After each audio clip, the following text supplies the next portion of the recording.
Hi, this is a review of my new Roland FP-30X. I'm going to spend 2 minutes unboxing it so you can see how it's packaged. Then we'll set it up, hear how it sounds, and I'll give you my initial impressions.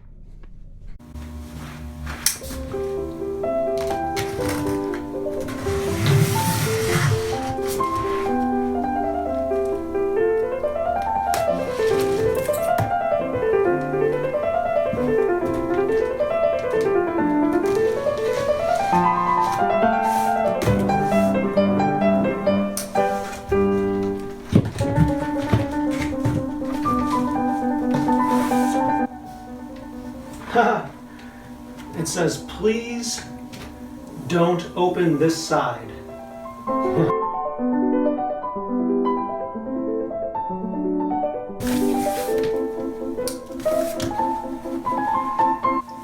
Here it is. It says, please open this side. Read the box before you start opening things up.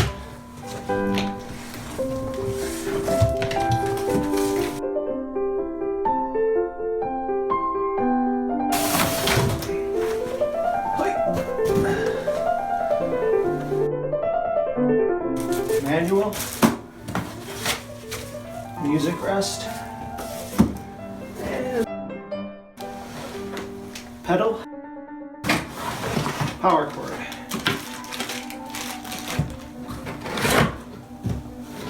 That, as they say, is that.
Hello, and thank you for joining me for this short review of my new Roland FP-30X.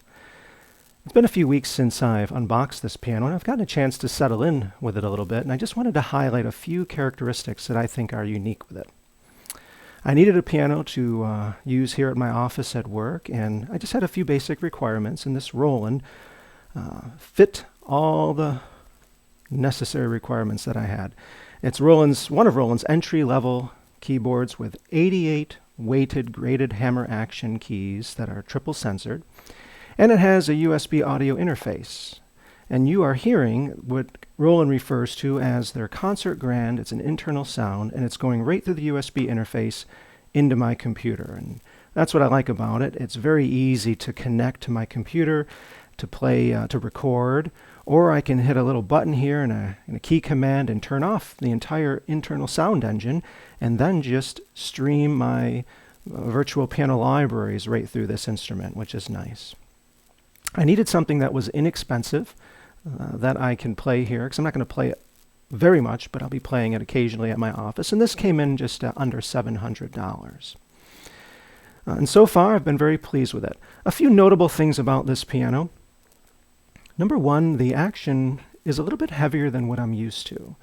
At home, I play a Yamaha N1X, and the touch weight on that piano at home the touch weight being the amount of weight necessary to depress a key, is between 50 and 58 grams. And when I measured this one with my weights, it came in at 65 to 70 grams. So that could be 10 grams or more. But I don't feel like it's difficult to play. I rather like it. It feels quite substantial into my fingers. And the digital piano itself has a nice dynamic range. It's easy to get soft velocities out of it. For example, here's a passage that I would play at home, adding my soft pedal to, but I don't have a soft pedal here.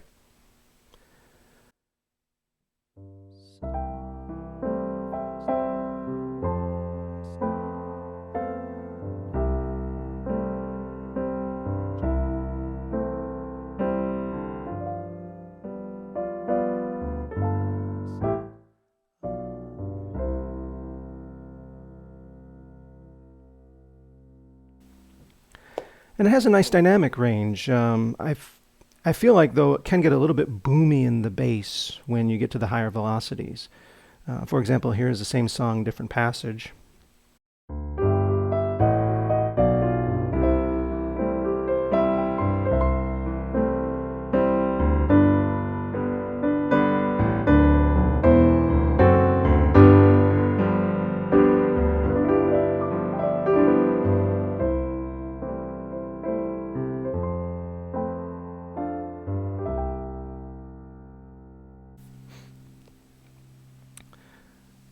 Now it's interesting because if I use this just as a MIDI controller, turn the internal sounds off, and just control my virtual piano library, and use the default touch sensitivity on this piano and the default touch sensitivity on my Yamaha N1X, I really have to shape the velocity curves in the exact opposite directions to get the same sound.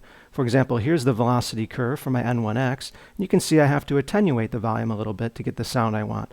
Playing the same virtual library, same piano samples through the Roland as a MIDI controller, and I actually have to go in the opposite direction with the velocity curve editor to get the same sound. So I think that was kind of interesting.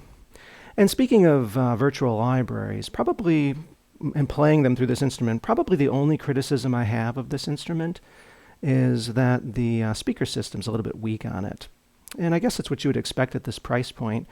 It has two 4.7-inch 11-watt speakers, downward facing, and they don't sound too bad when you play the internal sounds. But the moment you turn the internal sounds off and bring in your virtual library, you begin to lose the clarity and the detail that makes playing a virtual library so enjoyable. And so I don't think it's really a justifiable criticism, because that's, like I said, typical at this price point for this type of piano. And I guess I'm a little bit spoiled because at home I play my virtual libraries through my N1X, which has 6 speakers, 30 watts each, and plus I supplement it with studio monitors. So I have pretty much almost the best sound you can get. It sounds wonderful.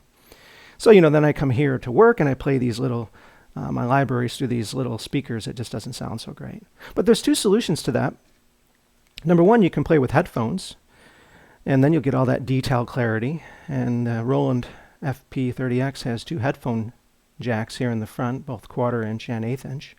Or you can add some speakers, external speakers, to supplement the onboard speakers if you want. Just utilize the right and left outputs here, 1/4-inch outputs. You could boost the sound and get what you're looking for. One other thing I think I would mention is an accessory that's, I think, is pretty important. The sustain pedal it comes with is one of those little cheap plastic on-off switches.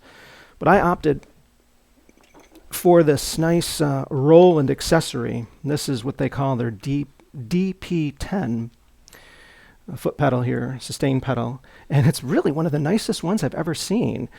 It has this nice leather flap that pivots out, and when you put your foot on it, it really anchors it in place. It doesn't move, and every other pedal I've used like this has always moved around on me, but this one doesn't. And it has a little switch here, where you can utilize it as just an on-off switch, or you can have it as a continuous pedal, where you can get the full range of continuous/half pedal featuring, which the FP-30X actually supports. So I think that's a pretty important upgrade if you want to if you want to play this piano and get all the pedaling features out of it that you would expect out of a digital or acoustic piano. Well, that's pretty much all I wanted to highlight in this short review, and I'm really satisfied with this piano, and I'm glad I got it. I think it's going to serve me well here at work. And what I'd like to do in closing is just play a little song, and what I'm going to do is I'm going to transition between the Roland Concert Grand piano sound and my VSL Busendorfer Imperial Grand. So you can hear the difference between the internal sound and the sampled library sound, and you can see which one you think sounds better. So I want to thank you for joining me in this short review. I hope you enjoyed it, and God bless.